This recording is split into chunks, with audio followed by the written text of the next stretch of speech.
Welcome back to the Game Garage. Glad you could make it. If this is your first time watching one of our videos, thanks for joining us. We appreciate you. This might not be like any of our other videos, though. That's true. If this is your first one, watch another one. Right, just back up, find a different video.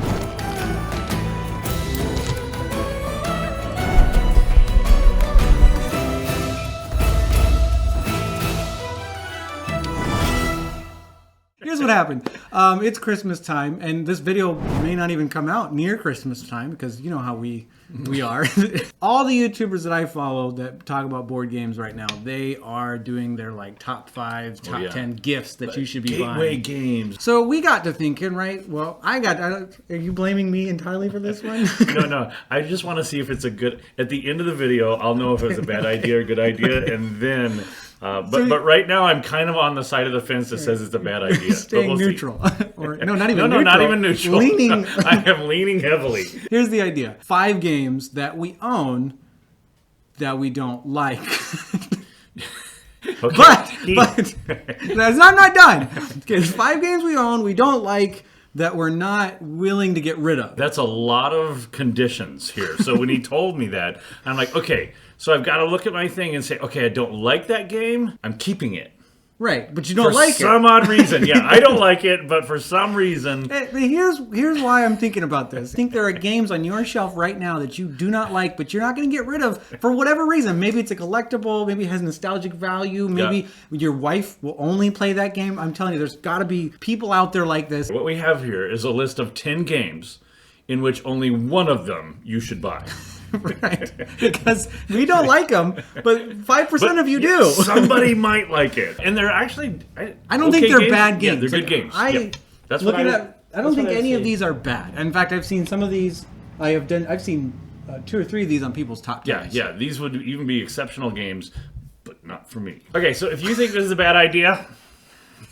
Here's my first one that I want to talk about. You've never played this. I don't even know if I've really talked about this with you. This is called Unbroken. I picked it up at Tabletopia. Okay. It was like a $5 guy was getting rid of Somebody else is getting rid of this game. That's right. And I didn't know much about it, but it was solo only. I enjoy solo games. It's one of my favorite ways to play, partly because we are so busy, we rarely get to play. And so I was like, why not? I really wanted to enjoy it. There were parts of it that were interesting. I mean, it's resource management. You've got cards sitting out here, and you basically reveal 2 cards. And when you reveal those 2 cards, you have a kind of a binary choice, and it gives you resources depending on what choice you make. Now, in practice, what that means is those binary choices always just feel a little one-sided. Like it doesn't necessarily present decisions that feel meaty to me. Those choices weren't good enough to keep me interested, and then it felt very repetitive. After a while, you got a huge stack of cards that you're working through, and it just doesn't feel like there's enough variety there. I see the appeal. I think there's people out there that really like this game, and honestly, the reason I'm not getting rid of it is because I feel like in 10 years, I'm going to open it up one day and play it and actually really enjoy it. Give it a shot if you want a nice solo resource management, dungeon crawling-esque thing, but for me, not my thing. Here's mine. This one is The Mind. Now, I really enjoyed it because it was a novel approach to doing something like we were all cooperatively going 1 to 100. We had a hand, and you just had to keep putting your things down round after round. It got better and better. Probably the reason I don't like it is because it's almost too easy to cheat, or it's a little odd as to what you're able to do or not do. I've had enough fun with it that I wouldn't get rid of it, but it seems like every once in a while I have this bad... I 100% agree with you. Yeah. Every time I play this, there's a rule in there that bugs the tar out of me because everyone has kind of a different interpretation of that rule. It basically says it's a game where you're not supposed to talk. You're supposed to like get into each other's minds and be synchronized. Act as one mind. Yeah.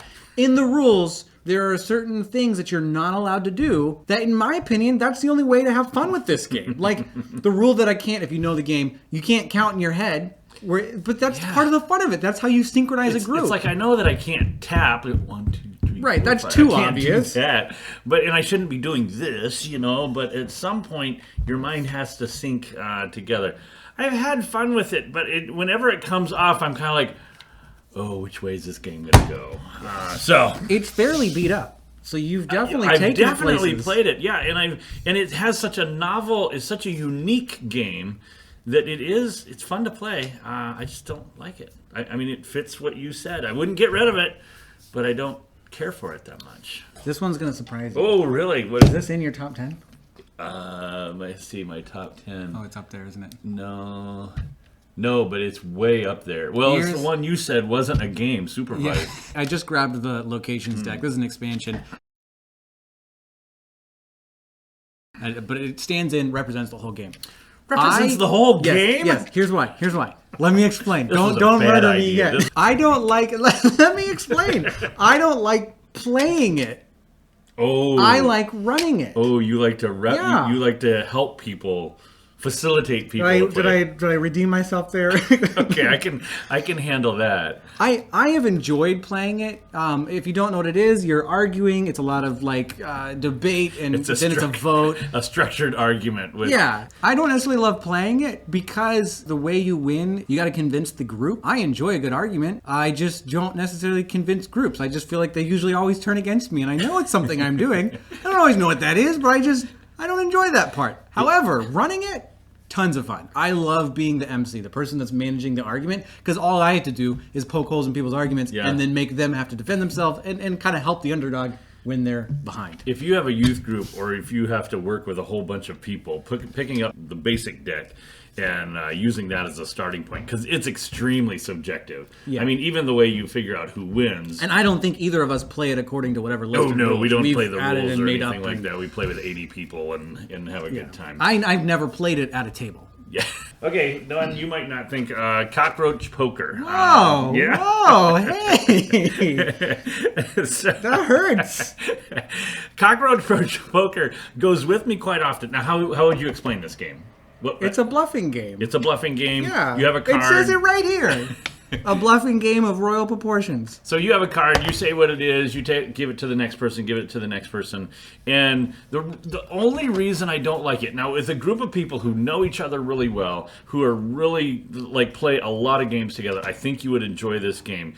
But I have used it more as a gateway, and it feels like there's always one or two people at the table who are like, well, you said it wasn't a fly? You're like, oh, our total bluff just got blown up. And so, because you enjoy the cooperative, trying to get everyone to go against one person. Yes, in the simple part of this game, it's very fun. But when you start getting into the complexities, and this probably is the way it works for me with the crew as well. Like when it starts getting really complicated, 2 or 3 of you get it, and the fourth one's like, what? What? I didn't know. Like, oh, nobody told me. Well, of course we didn't tell you. It's a bluffing game. I think the problem you have is you're taking it way too seriously. That might be true. That game is some of the most fun I've had around the table. The way I enjoy this game is when I stop trying. And I do the best when I stop trying to win the game and I just make up stuff and I do things that are ridiculous. It is such a simple game. For that, it's pretty good. It's a good junior high game. This hurts my soul. That's as much as I can never do it. knew this about you. You've never said that about that. I've played that game a bunch. I mean, I thought you liked it. I do most of the time. I mean, but it's on this list. I know. That's what you told so me. So why are you keeping it? No, I keep it because it's a gateway. Yeah, it's played. It's played well. You just said it wasn't. If I have a friend over, a couple friends over, like this is the go-to game just to whip out and do 3 or 4 rounds of it. It ends up turning. Have you ever had a bad experience with it? No? Not really, no. Really? I've almost exclusively had good experiences. Okay. Yeah. And you're just playing with the wrong people. We've never played together. That's my problem. We haven't played it together. This is unique. I don't think a lot of people have heard of this game, and I feel a little bad about this one. Turf War. So it was sent to the Game Garage for free, so we didn't buy this. I was very excited. I think it's one of the first games we've ever been sent. Yep. What turns me off of it is the meanness of it. It can be a very... I might like this game. I think I need to give it a couple more shots. That's why it's still here. And I really think the designers did a good job. There's some potential here. I've just found that the meanness of this game is a little too mean for the people I like playing with. Especially, it's a 2-player game. So mean little games, that's the other interesting thing to me. A mean game that's just 2 players. Ooh, yeah, that's not always my favorite. I think we're talking about games that might be pretty good games. That's why the caveat, but I'm not going to get rid of it. Yep. What that does is it forces me to pick a game that, like, is designed well. This would be a mean little video if all it was games we wanted to get rid of. That's right. That's a totally different thing. And I think what happens is nice. It's not that interesting to just talk about the games you're going to get rid of, because sometimes those games are just badly designed games. No, these are well-designed games. Actually, they're just doing really well at something I don't enjoy. Or you had a bad experience and you're wondering if that's going to be the experience you have every time. So you're like, I want to pull this thing out again and try again because I think it's a well-done game. I just didn't happen the time I played it. This is a hard one to put on this list. This is Letter Jam. It's a cooperative. You're giving hints or skills. Wait, you're giving hints or skills? You're giving hints. I've never played this game, so I'm quite curious. You're giving hints about the letters that you have.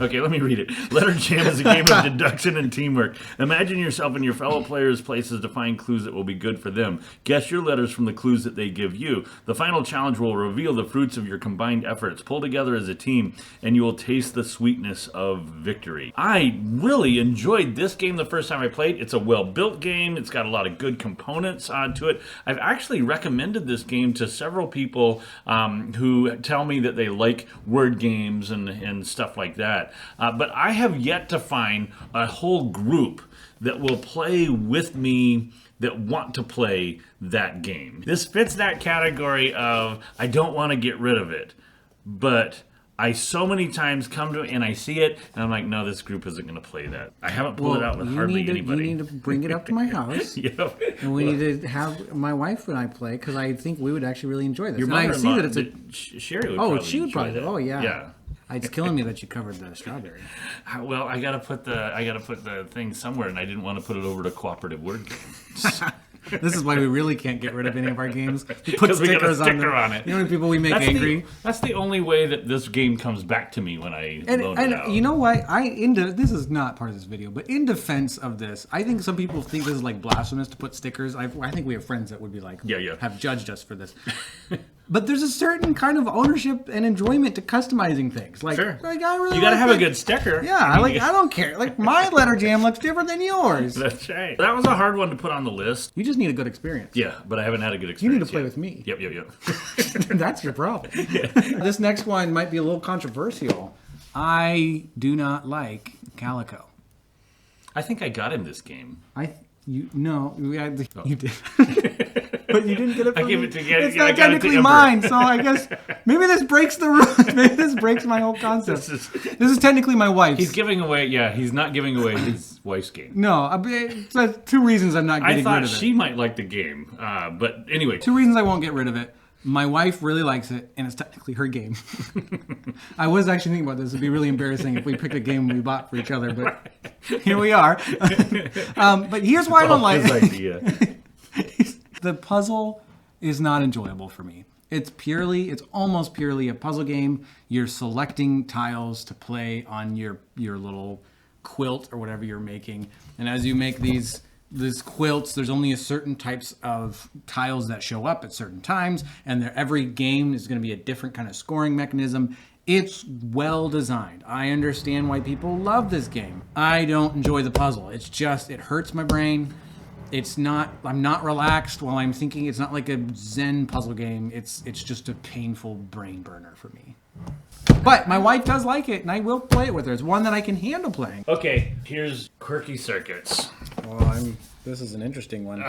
Okay, I think this is a really good game, and this might be the one for a bunch of you out of these ones that I might recommend to more people. What's being worked on? Than others. This is the house next door is being torn down. So on Quirky Circuits, I really enjoyed first 2 or 3, but this game gets hard really fast. They start bringing concepts and logic and everything that start really stretching you. This is the one where it's secret programming, right? Yeah, secret programming. So it's kind of the mind programming-ish? But way, way intense. And like I've only made it through a few of these events, and pretty soon it starts getting really fun for 1 or 2 people at the table. But the rest of us can't keep up. So I'm on the not so bright side. And so wait till I swallow my coffee. Very quickly, there's 2 people, Jacob in particular, You know who you are. Jacob, who can just outrun my brain and just run circles around it. And so every now and then we'll lose in this game, and he'll be like, well, why didn't you know that if I put this, then of course I wanted a this and a that. And he's putting all this logic, this whole logic string together that I'm like, oh, I just thought we were going left. There's such an obvious difference between the capabilities of minds, and it's cooperative, and so I'm really holding the team back. If there's any difference on this one, like I wouldn't want to play this with my children. Like I would understand way more than they would, and they would get frustrated that they couldn't keep up with my brain. But boy, my brain doesn't keep up with a lot of other people. What's funny about that sentence? I am your child. Wouldn't want to play with him. Couldn't keep up, It's Calico. He can't do that. That brain burn hurts too much. Man. Yeah, I'm with you. I played this once. I think I played with Jacob. Probably. Yep. He's doing a great job, and I was so lost. Yeah. And I did not enjoy it. That's a good one. Why are you keeping it though? Because I enjoy those programming games. This one just got way harder. So, for instance, I enjoy Colt Express as a programming game, but it's not so dependent upon me. If I was wanting to play with somebody and I was wanting to play with kids, I would just play really simple ones and see if we could figure it out. Does this have like a family mode? I don't know. It just gets complicated really quick. Yeah, it's just not fun. That's interesting. That's the most controversial one I have. And I have a pretty good reason, I think.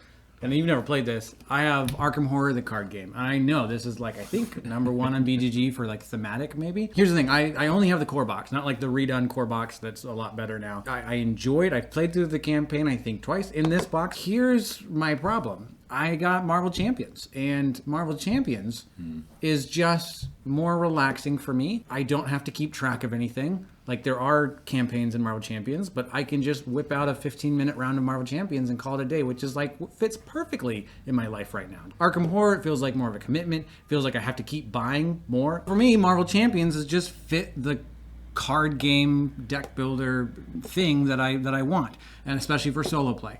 You know what I miss about this game? As I miss the bag. When you do an action, you then have to draw from a bag to see if that action was successful. Marvel Champions does not have that, and to me, that's the saddest part. I would be all for Marvel Champions with the draw bag. I'm keeping it because I foresee that maybe one day this fits into my life. Maybe this is something I get into later on. Yeah, and it's interesting because on this list, it's almost like you're thinking of the group that you play games with. And so sometimes you've got a game that's like, I wonder if I ended up with a different group of people, if they would like that. I have 2 that I came down to. We were supposed to do 5. I brought out 6 games, and I'm still vacillating. Hasn't decided what the 5th one was. Right. You're just going to see how the video went. You can do both of them. I'm totally fine with doing both of them. Well, let me do this one here. So this is Concept. In Concept, let me see if I can open this up so you get the idea here what's going on. In Concept, there's all this, it's this huge old board that you've got that's got all these things. And you're placing different icons, like a couple of big icons on it. And so on these things like 0 and 1, you know, to the left or to the right, this one's got tools, a hand and a foot, a nose and an ear. So you're placing all these things, and you've got to guess what these words are. So there's these words that you're working through, and you can get different points or different ones. Basically, it's Pictionary, but with icons. What's hard about this game is understanding the board. Like, there's so many things on the board. Some people are just like, I don't even know what to put. They get in the rush of it, and they don't realize what these, like, this is a puzzle that fits together. Like, what is that and what's that? It's just that this is too complicated. But the concept of it, the idea that this is what you concept. I like the idea. I'll never get rid of it. But yeah. Even the concept of it is not my favorite. The games built around the core drama being, why didn't you think of the thing I thought of? Yeah, is not necessally my favorite. Well, and that's kind of what a party game does. Okay, I do want to know your my number 6. That's Burgle Brothers. That one was kind of fun. That was kind of fun. We played it once. We didn't even finish the round, did we? Because something came up and we couldn't finish. No, I think we finished once, and we were getting ready to play even again. It's like, I like that game. I think I like that game, but I never pull it out. It's like we played it and we liked it, but didn't hook us enough to bring us back. Yeah. It feels like if we had played one or two more right after finishing, Maybe we would have been hooked. Because I think part of it is I don't want to relearn it's not even hard rules. For some odd reason, because I've thought the same thing. I've almost pulled this off your shelf multiple times and said, let's play Burgle Bros. I've been the exact same way. I'm like, no. Yeah. And so that's why I ended up putting it on this list. I was like, no, I don't think I'll get rid of it. But it also just, maybe it's game number 183. That's true. And there's just too many other good games. And especially when you're looking at our cooperative. I mean, we have so many cooperatives that we like to play together. Yep. So Robinson Crusoe, Seventh Continent, Gloomhaven. So this one just kind of, it's not going to beat Robinson Crusoe for me. It's hard to. This is a co-op, and this is a co-op, and that's a co-op. I think with cooperatives, I'm not clamoring to play a lot of cooperatives. I want one or two good ones. Yeah, and then once I've got those one or two good ones that have done cooperative right, I just want to keep coming back to those. And if your cooperative doesn't have, if you're playing a cooperative with somebody who can basically deep six your cooperative, that's just not fun. I think that if I saw this list, there would probably be one that would intrigue me enough to go. I would be like, oh, I think I would go buy. I think that there's a part of me that doesn't want to know why a game is good. A lot of times when you're looking up reviews for games, you've heard all the good things. I want to know the 1-star review. I mean, when you're on Amazon, when you look for those reviews, do you look for the 5 stars? You scroll past all 30 of the 5 stars and you find the 1 star, and then you don't buy the thing. And well, you look at it and you're like, oh. That guy doesn't know how to put things together. Yeah, or like, the couple 1 stars you saw. If you were could bad read, enough. you could fix that. Or if you saw the same thing coming up over and over, you'd be like, okay, that doesn't. So here's your 1-star reviews that maybe will influence you to not buy or buy. Yeah, I have no idea. This is a unique list. So do you want it to be your idea now? I don't think so. Gonna wait till it comes out. You let us know if you think this was a good idea or not, or like, and I don't really, do this again. I really am curious. What are some games you own that you don't We'll like, get it up, but you won't get rid of? Because that's a very fascinating list. Yes, because I think if you shared some of those games with us, we would probably sit there like, ooh, I want to get that one. Like, and I think there's a lot of fun to be had in hearing that somebody doesn't like Gloomhaven. Like, I think there's a certain part of us that want to hear games that everyone loves being not liked. that they didn't care for it. There you go, from the Game Direct.